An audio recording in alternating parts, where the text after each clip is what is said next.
प्रिय दर्शक बंधु आज मु आपन को नुआ भिडियोटे देउची जो नुआ भिडियो रे आज आगुरु पूर्वरु कही मथा विषय रे हाथ विषय रे वर्तमान कहूँ पाद विषय रे। पाद केमिति पवित्रता थाए, पाद द्वारा मनुष्यर भाग्य केमिति चेंज हुए, पादर क्षेत्र बुझिया पूर्वरु आगे मनुष्य को तीन भाग में विभक्त कराई। कौन ना मथारू बेक पर्यंत जो क्षेत्रटा सेटा स्वर्ग क्षेत्र एवं कंठ पागुरु आमर अंटा पर्यंत सेटा होची मर्त्य क्षेत्र एवं आमर अंटा पाखुरु पाद पर्यंत सेटा होची पाताल क्षेत्र। स्वर्ग मर्त्य पाताल जानिले तीनटा क्षेत्र। तो आज आमे पादर विषय रे किछि आलोचना करिया।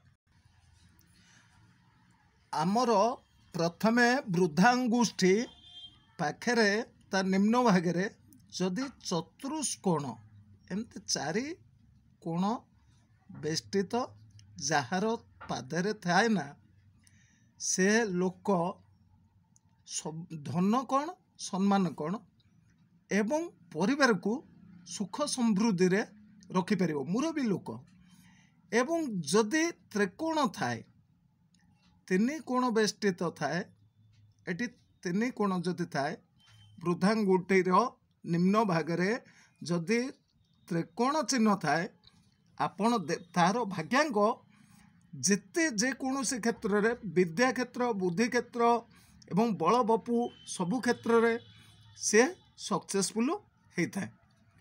एवं ए क्षेत्र ठू जदि वृद्धांगुष्ठी पाखुरु गोटे पूरापूरी लास्ट गोईठी पर्यंत एमती लंबी थाए एमती रेखा आपण जदि देखुतांती से लोकर चाकरी क्षेत्र अच्छी एवं धन केबे अभाव रुए नहीं।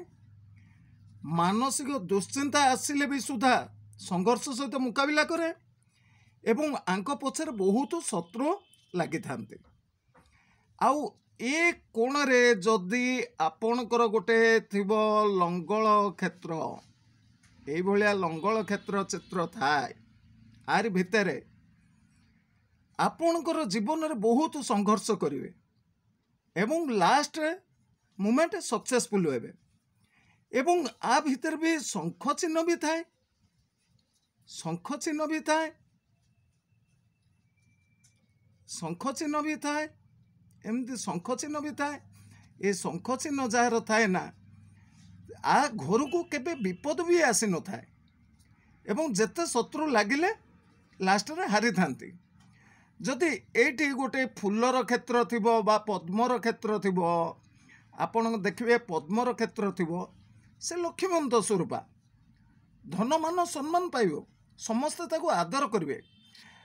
प्रिय दर्शक बंधु आपण मानकु कहूची पाद तलटा जदि आपणकर खालुआ थाए आपणकर जीवन में बहुत संघर्ष करिवे एवं जदि बेसी लंबा नथिबो किंबा बेसी छोट भी है नथिबो लंबा नथिबो कि छोट है नथिबो मध्यम साइज थिबो से लक्ष्मी स्वरूपा लक्ष्मी स्वरूपा लक्ष्मी स्वरूपा हुंती जदि मध्यम धरण रे हिताए लक्ष्मी स्वरूपा हिताए।